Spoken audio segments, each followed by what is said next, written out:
रंजन सब दुख भंजन। नमस्कार, विज्ञान भैरव तंत्र के 6th एपिसोड में आपका स्वागत है।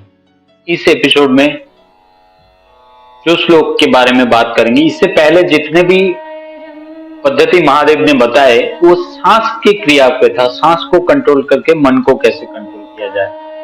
अब इसमें क्या है, कल्पना शक्ति के द्वारा मन को कैसे कंट्रोल किया जा सकता है वो प्रोसेस दिखाया जाएगा। इसमें सांस का काम नहीं है, इसमें आपका चिंता को एक जगह करके, यानी कि आपका कल्पना शक्ति को एक जगह करके कैसे आप अपने माइंड को मॉड्यूलेट कर सकते उस बारे में है।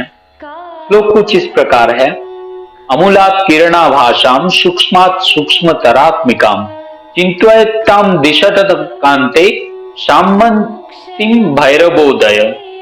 यानी कि महादेव बोल रहे कि यदि चिंतन के द्वारा ये ध्यान लगाया जाए कि एक दिव्य किरण मूलाधार से लेके शुरू होके धीरे धीरे द्वादशांत यानी कि ब्रह्मरंध्र तक, जहां पे सुषुम्ना कांड ब्रेन को कनेक्ट होता है, वहां पे एक छोटा सा छिद्र होता है जहां पे नार्व ब्रेन को घुस रहा है, वो द्वादशांत बोलता है। एक मुट्ठी अगर किया जाए उसका 3 पार्ट का एक इतना सा छेद होता है, वहां से नार्व घुसता है ब्रेन को। द्वादशांश तक ऐसा अगर भावना करते हैं कि एक अग्नि यहाँ से उठ के धीरे धीरे सूक्ष्म से सूक्ष्मतर होता हुआ यहाँ पे आके खत्म हो रहा है, ऐसे भावना से ध्यान करने से व्यक्ति क्रमशः साम्यता को प्राप्त होता है और उसमें भैरव का बोध होता है। यानी कि ये प्रैक्टिस कैसे करना है, पहले शरीर को जानना है। शरीर में 6 चक्र है। पहला है मूलाधार, आपके कॉक्सिस के पास पीछे जो पायु छिद्र है उसके पास होता है मूलाधार, मूल आधार, जिसपे आपका पूरा शरीर खड़ा है उसको बोला था मूल आधार, जिसपे आप खड़ा है मूल आधार। तो ये पूरा स्केलेटल स्ट्रक्चर का वो मूल आधार होता है कॉक्सिस के पास। उसके बाद आता है प्रजनन। प्रजनन मतलब जो आपका जो लिंग स्थान है जिससे आप रेचन क्रिया कर रहे हैं उसको बोला जाता है प्रजनन। ये शक्ति सबसे स्ट्रांग होता है शरीर में, क्योंकि हम जीव है।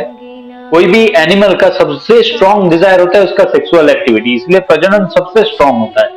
उसके बाद थोड़ा ऊपर आता है मणिपुर, अपने नाभि के पास मणिपुर, जिससे खुदाग्नि उत्पत्ति होता है। ये उससे थोड़ा सा कम लेकिन ये भी स्ट्रांग होता है। उसके ऊपर आता है अनहद। अनहद मतलब हृदय स्थान। हृदय स्थान में यहाँ पे अनहद का स्थान बोलता है। इसमें हमेशा एक शब्द उत्पन्न होता है जो ब्रह्म शब्द बोला जाता है, इसलिए इसको अनहद नाद बोलता है। फिर उसके ऊपर आता है विशुद्धि। आपका जो वोकल कॉर्ड है उसको बोला जाता है विशुद्धि। आपका जितने भी वाणी का शक्ति है यही से तैयार होता है। इसके ऊपर आता है आज्ञा चक्र। आपका दोनों भाव जहां मिल रहा है उसको बोला जाता है आज्ञा चक्र। इसके थ्रू आप मन को एकदम शांत कर सकते हैं। इसका बहुत ज्यादा पावर होता है। जो जोगी लोग सिद्धि के लिए तपस्या करते हैं वो ज्यादातर आज्ञा चक्र को यूज करके बाकी शरीर को इस्तेमाल में लेते हैं।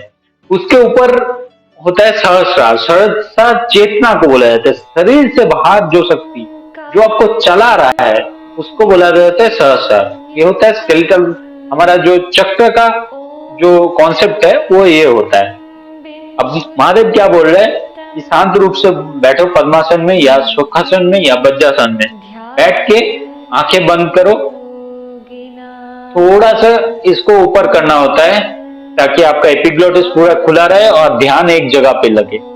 उसके बाद ऐसे कल्पना करो कि एक अग्नि मेरे शरीर से उठ रहा है।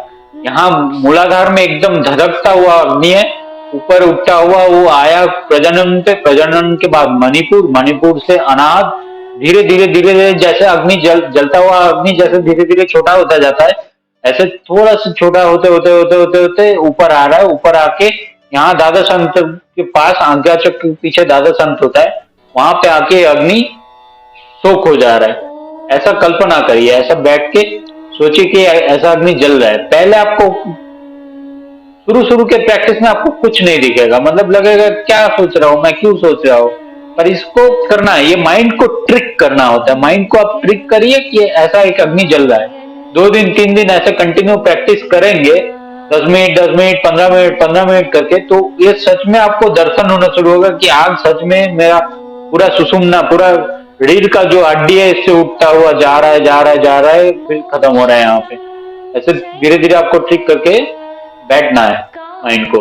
फिर माइंड एक जगह आ जाता है, धीरे धीरे माइंड शांत होना लगता है और उसी अग्नि पे ध्यान लगाते हैं, क्योंकि आप सोच रहे हैं, माइंड को ऑर्डर दे रहे हैं। देखिए, शरीर आपका है, मन भी आपका है, आप नहीं है, आप इसको इस्तेमाल कर रहे हैं। तो ऑर्डर दीजिए ब्रेन को कि तुम सोचो कि एक अग्नि जल रहा है चाहे नहीं है, वो अलग बात है, लेकिन मेरा ऑर्डर है, तुम सोचोगे कि एक अग्नि नीचे से ऊपर तक उठ रहा है।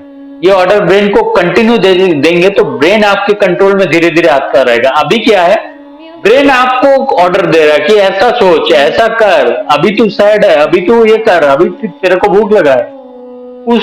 उससे मिटा के ब्रेन का कंट्रोल आप कैसे लेंगे, ये तरीका महादेव बोल रहे हैं कि तुम ब्रेन को ऑर्डर दो कि ऐसा हो रहा है, कि आग जल रहा है, सोचो सोचो, बार बार पहले ब्रेन रेजिस्ट करेगा, क्योंकि वो आपका मालिक बन के बैठा हुआ है, औकात भूल के, तो पहले तो रेजिस्ट करेगा। पहले आपको लगेगा भाई कुछ नहीं हो रहा है, छोड़ते हैं, कुछ नहीं होगा, ऐसे क्या ही सोच रहे हैं, कुछ तो अंधेरा ही अंधेरा दिख रहा है। पर धीरे धीरे ब्रेन को ऑर्डर दीजिए, देखिए माइंड ट्रिक करेगा ब्रेन को, आपको वो दर्शन होना चालू होगा, सच में एक अग्नि ऊपर की ओर जा रहा है और कंटिन्यू जल रहा है, बहुत ज्यादा अग्नि है। ये धीरे धीरे प्रैक्टिस करने से कंटिन्यू, जब 90 डेज प्रैक्टिस करेंगे, आपका मन एक जगह आ जाएगा, आपका माइंड पूरा आपका कंट्रोल में आ जाएगा, आपका बॉडी आप कंट्रोल करेंगे, आप उसका मास्टर हो जाएंगे। माइंड आपका मास्टर नहीं होगा, आप पूरे बॉडी का, माइंड का मास्टर होंगे। जैसे आदि शंकराचार्य जी ने बोला था ना, आदि शंकराचार्य जी बहुत छोटे में घर छोड़ के निकल गए थे, ऊपर केरल के आदिवासी थे, चलते चलते गए उत्तराखंड। छोटे से उम्र था, लंगोट लेके, एक कमंडल लेके, हाथ में एक दंड लेके वहां पे पहुंचे। एक साधु तपस्या कर रहा था एक मंदिर पे, गुहा पे तपस्या कर रहा था। देखा एक बच्चा घूम रहा है, बुलाया, बोला तुम इधर आओ, कौन हो तुम? आदि शंकराचार्य जी एक छोटे से श्लोक में जवाब दिया था कि मनोबुद्धि अहंकार चित्तानि नाहम न च श्रोत्र जिह्वे न च घ्राण नेत्रे न च भूमि न तेजो न वायु चिदानंद रूपम शिवोहम शिवोहम। उन्होंने बोला कि मन, बुद्धि, अहंकार, चित्त, ये कुछ भी मैं नहीं हूं। आगे श्लोक में वो बताते हैं, शरीर भी मैं नहीं हूं, मेरी भावना भी मैं नहीं हूं, मेरा मन भी मैं नहीं हूं, मेरा इंद्रिय भी मैं नहीं हूं, मैं कुछ भी नहीं, मैं इसको यूज कर रहा हूं, मैं इससे बाहर बैठा हुआ एक चेतना स्वरूप। जरा गौर से सोचिए, इस शरीर में कौन सा पार्ट, आप पैर के नाखून से सर के बाल तक चेंज हो सकता है सर्जरी से, तो ऐसा कौन सा ऑर्गन है जिसमें आप बैठे हुए हैं? आप जो बोल रहे हैं, आपका जो भी नाम है, जैसे मैं बोल रहा हूँ, मैं ओंकार नाथ हूं, कौन से शरीर का कौन सा पार्ट है कि उसको काट दिया जाए तो ये नहीं रहेगा? Everything is changeable. तो जरा सोच के देखिए, कौन है आप इस शरीर में बैठा हुआ, इसको यूज कर रहे हैं ना, तो मालिक है आप, जैसे चलाना चाहते हैं ऐसे ही चला सकते हैं। तो ये भावना महादेव जो बोल रहे हैं, ये भावना करके तुम ध्यान लगाओ, रोज ध्यान लगाओ। पहले 7-8 दिन कुछ नहीं होगा, कुछ नहीं मालूम चलेगा, पर धीरे धीरे वो दर्शन होना चालू होगा कि हाँ सच में आदमी नीचे से ऊपर जा रहा है। माइंड ट्रिक होना चालू होगा। जब आप माइंड को ट्रिक कर सकते हैं, माइंड से कुछ भी करा सकते हैं, आप माइंड का मालिक हो जाएंगे तब, और दुनिया में कोई चीज आपको इफेक्ट नहीं कर सकता। उसके बाद ना आपको दुख होगा, ना आपको राग होगा, ना आपको किसी को मारने का इच्छा होगा, ना कोई आपको गाली देगा तो आपको कोई इफेक्ट पड़ने वाला है। आप एकदम सत्य शुद्ध शांत रूप से रहेंगे। उसी को भैरव की स्थिति बोला जाता है, जो सच्चित आनंद में सब हमेशा स्थित है। बाहर की परिस्थिति क्या चल रहा है मुझे कोई मतलब नहीं, मैं भाई मस्त हूं, उसी स्थिति को प्राप्त कर लेंगे। तो धीरे धीरे इसको प्रैक्टिस करिए, सिंपल सा प्रैक्टिस से बैठ जाइए। सोचिए आग ऊपर से नीचे से लेकर ऊपर तक जा रहा है, ब्रह्मरंध्र तक। मेरे शरीर में एक आग पूरा सुषुम्ना होके जा रहा है, इसको फील करिए। फील करना ज्यादा जरूरी है। प्रैक्टिस करिए, देखिए आप बदल जाएंगे। आज के लिए इतना ही, मिलते हैं अगले के एपिसोड में। हर हर महादेव। आदेश।